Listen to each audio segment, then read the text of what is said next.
Hello students and welcome again to online classes of Shemstar Global School. This is Nabila Fatima. In this video, we are going to start a new chapter from Civics, that is the story of democracy. Now, let's study the meaning of democracy. The word democracy is derived from the Greek word demos, which means people, and kratos, which means power or rule. So, democracy means rule by the people. Here, by the people means that it is the people who makes the government. Democracy is a form of government in which the rulers are elected by the people. There is a famous quote of Abraham Lincoln that democracy is a government of the people, by the people, and for the people. Here, of the people refers to the government's composition. It means that the government is made up of people. By the people refers to the people who chooses those people to make the government. For the people means that the government is made for the welfare of the common people. Democracy offers the people the choice of how they want to be governed and by whom they want to be governed.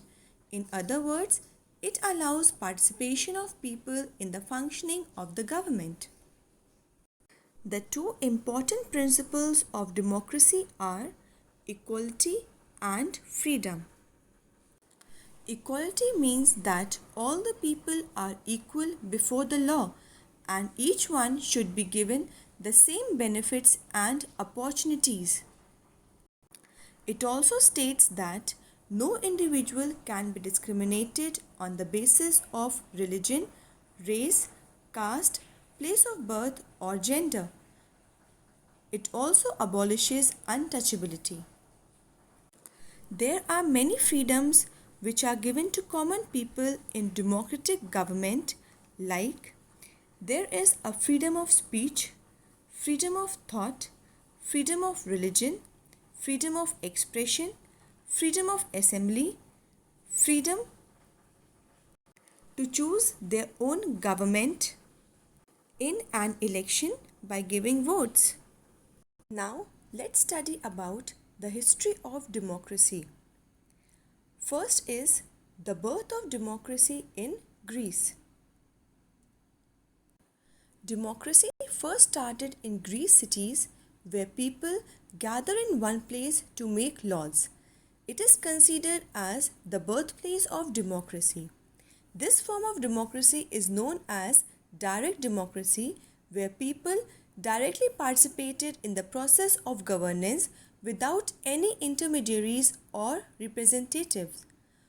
For the very first time, decisions were made by the people instead of the rulers. But ancient Greece did not see all the people equally. Slaves, foreigners, women were not allowed to vote. At present, this type of democracy is also known as flat democracy. Now, let's study about Europe in the Middle Ages. In the Middle Ages, power in Europe rested mainly with the aristocracy, means nobles, the monarch, means kings, and the church, and not the people. That means that people did not had any power. In the Middle Ages, a system of feudalism was prevalent in Europe.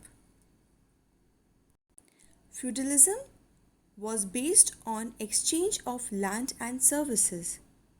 Under the feudal system, all the land in the kingdom belonged to the king. He would then passes the larger states to nobles known as tenants-in-chief in exchange for their military services and political support.